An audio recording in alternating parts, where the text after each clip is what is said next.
그리스도의 풍성하신 은혜와 사랑이 늘 함께 하시기를 바랍니다. 오늘 이 아침에는 사무엘하제 19장 16절로 30절 생명의 삶 큐티 5월 19일자 말씀입니다. 16절 이하의 말씀 봅니다. 바후림에 있는 베냐민 사람 게라의 아들 시므이가 급히 유다 사람과 함께 다윗 왕을 맞으러 내려올 때에 베냐민 사람 1000명이 그와 함께하고 사울 집안의 종 시바도 그의 아들 15과 종 20명과 더불어 그와 함께하여 요단강을 밟고 건너 왕 앞으로 나오니라. 왕의 가족을 건너게 하며 왕이 좋게 여기는 대로 쓰게 하려 하여 나룻배로 건너가니 왕이 요단을 건너가려 할 때에 게라의 아들 시므이가 왕 앞에 엎드려 왕께 아뢰되 내 주여 원하건대 내게 죄를 돌리지 마옵소서. 내 주 왕께서 예루살렘에서 나오시던 날에 종의 패역한 일을 기억하지 마옵시며 왕의 마음에 두지 마옵소서. 왕의 종 내가 범죄한 줄 아옵기에 오늘 요셉의 온 족속 중 내가 먼저 내려와서 내 주 왕을 영접하나이다 하니 수르야의 아들 아비새가 대답하여 이르되 시므이가 여호와의 기름 부으신 자를 저주하였으니 그로 말미암아 죽어야 마땅하지 아니하니까 하니라. 다윗이 이르되 수르야의 아들들아 내가 너희와 무슨 상관이 있기에 오늘 나의 원수가 되느냐. 오늘 어찌하여 이스라엘 가운데서 사람을 죽이겠느냐. 내가 오늘 이스라엘의 왕 된 것을 내가 알지 못하리요 하고 왕이 시므에게 이르되 네가 죽지 아니하리라 하고 그에게 맹세하니라. 사울의 손자 무비보셋이 내려와 왕을 맞으니 그는 왕이 떠난 날부터 평안히 돌아오는 날까지 그의 발을 맵시 내지 아니하며 그의 수염을 깎지 아니하고 옷을 빨지 아니하였더라. 예루살렘에서 와서 왕을 맞을 때 왕이 그에게 물어 이르되 무비보셋이여 네가 어찌하여 나와 함께 가지 아니하였더냐 하니 대답하되 내 주 왕이여 왕의 종인 나는 다리를 절므로 내 나귀의 안장을 지어 그 위에 타고 왕과 함께 가려 하였더니 내 종이 나를 속이고 종인 나를 내 주 왕께 모함하였나이다. 내 주 왕께서는 하나님의 사자와 같으시니 왕의 처분대로 하옵소서. 내 아버지의 온 집이 내 주 왕 앞에서는 다만 죽을 사람이 되지 아니하였나이까. 그러나 종을 왕의 상에서 음식 먹는 자 가운데서 두셨사오니 내게 아직 무슨 공의가 있어서 다시 왕께 부르짖을 수 있사오리이까 하니라. 왕이 그에게 이르되 네가 어찌하여 또 내 일을 말하느냐. 내가 이르노니 너는 시바와 밭을 나누라 하니 무비보셋이 왕께 아뢰되 내 주 왕께서 평안히 왕국에 돌아오시게 되었으니 그로 그 전부를 차지하게 하옵소서 하니라. 사무엘하 19장 16절로 30절까지의 말씀에 보면 이제 왕위로 복귀하는 예루살렘으로 복귀하는 다윗에 관한 이야기가 나와 있습니다. 여기에서 관심 가는 사람들이 몇이 나오는데 그 중에 첫 번째가 시므이라고 하는 인물이죠. 이 시므이는 베냐민 족속으로 사울의 친족으로 그 자신들이 왕족에서 밀려난 것이 다윗 때문이라고 생각을 해서 시기하고 있었던 차에 다윗이 쫓겨나니까 그것을 보고 다윗을 쫓아오면서 돌을 던지며 저주했던 자 아니겠습니까? 그런데 이제 복귀하는 날에 그가 살려달라고 와서 이야기를 하니까 왕이 다윗이 살려줍니다. 근데 아비새가 중요한 말을 했습니다. 여호와의 기름 부으신 자를 저주하였으니 그러 말미암아 죽어야 마땅하지 아니하니까 이런 말을 했습니다. 죽어야 마땅하다. 죽어 마땅하죠. 그런데 그날은 아니었습니다. 그래서 다윗이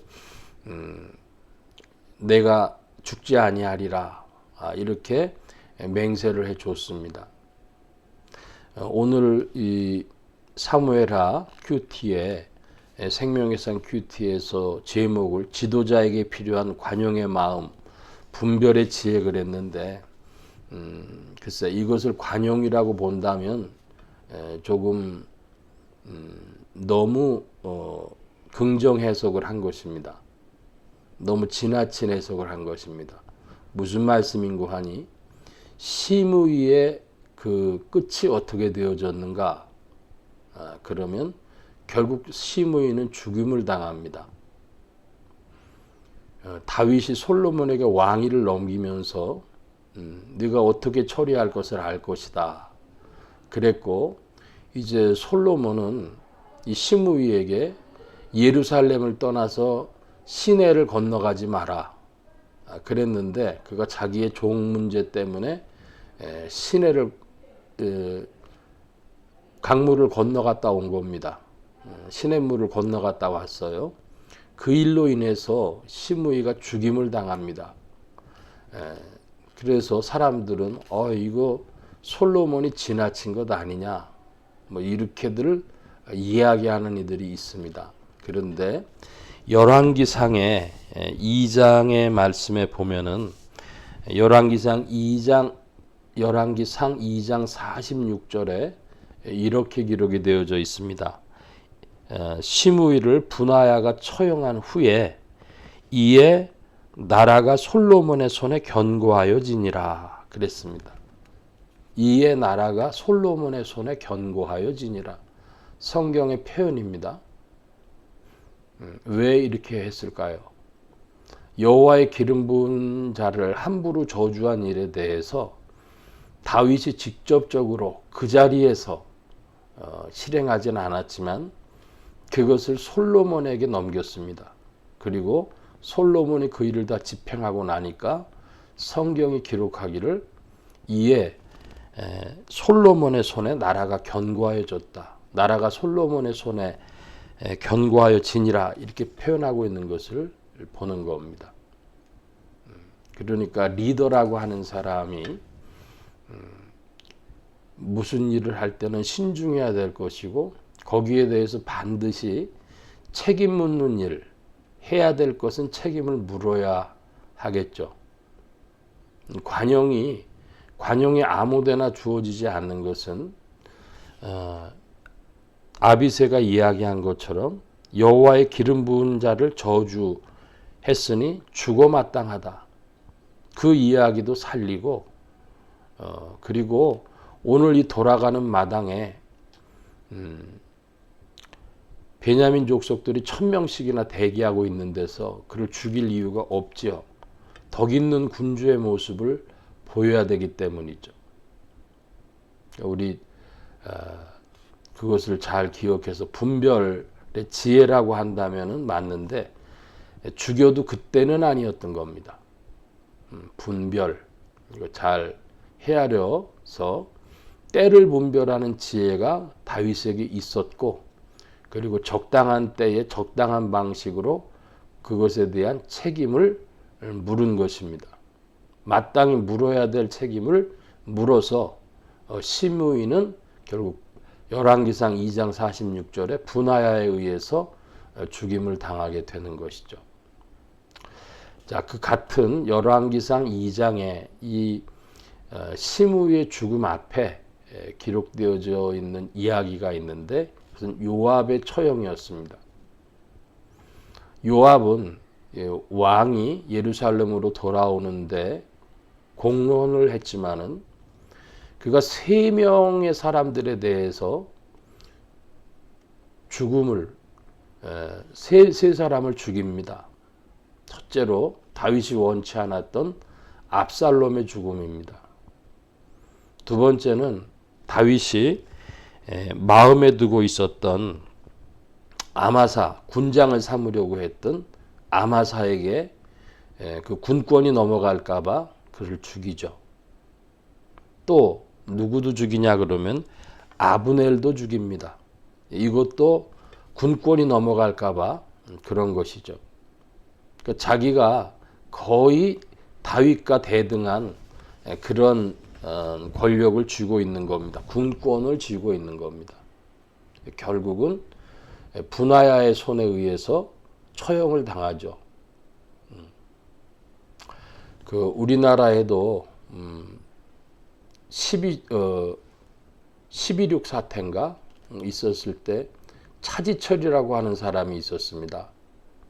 근데 그 사람이 박 대통령이 살아계실 때에도 자기가 수도경비 그 사령부에 있는 수경사 병력들을 연병장에다가 청와대 앞에 연병장에다가 집합시켜 놓고 일주일에 한 번씩인가 사열을 받고 그랬다는 거예요.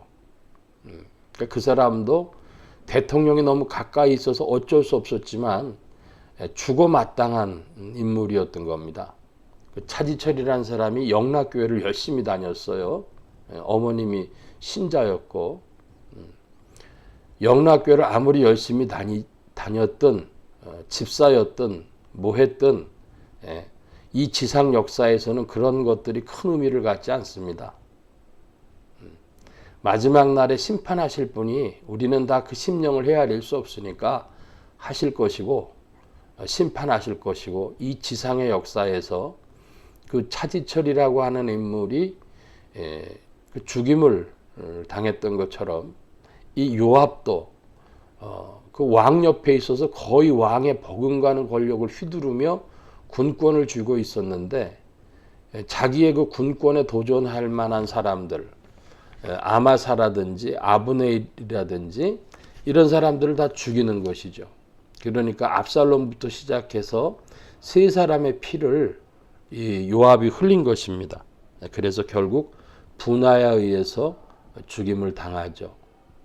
세 번째 인물이 나오는데 이건 시바라고 하는 인물입니다. 요나단의 아들인 시바라고 하는 인물인데 결국은 죄송합니다. 시바가 아니고 무비보셋이 자기의 종인 시바와의 관계에 있어서 왕이 판결을 내렸는데 뭐라고 판결을 내렸냐 그러면 너는 시바와 밭을 나누라 그랬습니다.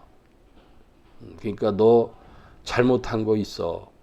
어떤 식으로든 너는 나를 따라왔어야 되는데 네가 뭐 무슨 핑계를 대든지 무슨 연유가 있었든지 간에 너는 나를 따라오지 못한 것이 잘못이었다. 그러면서 시바와 밭을 나누라고 합니다. 근데 이 무비보셋이 그 자기 전부를 시바에게 주옵소서 그렇게 나옵니다. 여기에 대해서 성경학자들은 의견이 좀 갈려요. 더 이상 설명이 없거든요. 하나는 뭐냐 그러면 무비보셋이 너무 부끄러워서 민망하고 미안해서 그때 같이 가지 못한 일 때문에 이것을 다 시바를 주라고 그랬다. 또 하나는 자기의 그 형편을 헤아리지 않은 다윗에 대한 그런 마음 때문에 섭섭한 마음 때문에 화가 나서 시바다 주시오 그랬다는 겁니다. 두 개의 해석이 다 가능한데 어느 쪽인지는 정확하게 알 수 없습니다. 왜 그러냐면 그 이야기를 더 성경이 진척하지 않고 있기 때문입니다. 둘 다 해석이 가능한데 저는 어떻게 해석을 하냐 그러면 무비보셋의 불순종이라고 봅니다. 왜 그러냐? 다윗이 판결 내렸으면 가타부타 말이 없이 예 알았습니다 해야 답이죠. 그런 의미에서 우리가 오늘날도 순종에 대해서 조금 더 깊이 생각을 해야 됩니다. 그 윗어른이 이렇게 해라. 그런데 저한테는 너무 과분합니다. 이렇게 이야기를 하는 수가 있어요. 그런 것도 지나치면 겸손도 지나치면 교만이라 그런 것처럼 지나치면 안 될 것입니다. 이 무비보셋도 어떤 면에서는 그 다윗의 말에 토를 단 것에 있어서는 불순종에 가깝다. 저는 그쪽으로 해석을 합니다. 오늘 사무엘하 19장 30절까지 말씀에서 세 사람의 인물을 살펴봤습니다. 하나는 시므에 관한 이야기, 거기에 결부돼서 열왕기상 2장에 나오는 요압에 관한 이야기, 그리고 무비보셋에 관한 이야기였습니다. 여러 인물들을 통해서 우리에게 주는 지혜가 있는 줄로 믿습니다. 오늘 말씀 여기까지 봅니다. 기도합니다. 만복의 근원 되신 하나님 함께해 주셔서 우리가 성경 말씀을 대할 때 주님이 인생들을 보시는 관점이 무엇인지를, 성경이 우리에게 주는 교훈이 무엇인지를 늘 질문하게 하시고 성령께서 빛을 비춰주셔서 주의 말씀과 함께 전진하는 발걸음 되어지도록 지도하시고 인도하여 주옵소서. 온 교회와 성도들과 주의 종들이 함께 하심에 예수 소망교회와 온 성도들과 부족한 종에 함께하여 주옵시고 복음 전파 영혼 구원하는 일에 쓰임받으며 성령님과 함께 전진케 하여 주옵소서. 도우심 구하며 감사하며 의지하올 때에 예수 그리스도의 이름으로 기도하옵나이다. 아멘. 하늘에 계신 우리 아버지여, 이름이 거룩히 여김을 받으시오며 나라의 마옵시며 뜻이 하늘에서 이루어진 것 같이 땅에서도 이루어지이다. 오늘날 우리에게 일용할 양식을 주옵시고 우리가 우리에게 죄 지은 자를 사하여 준 것 같이 우리 죄를 사하여 주옵시고 우리를 시험에 들게 하지 마옵시고 다만 악에서 구하옵소서. 대개 나라와 권세와 영광의 아버지께 영원히 있사옵나이다. 아멘.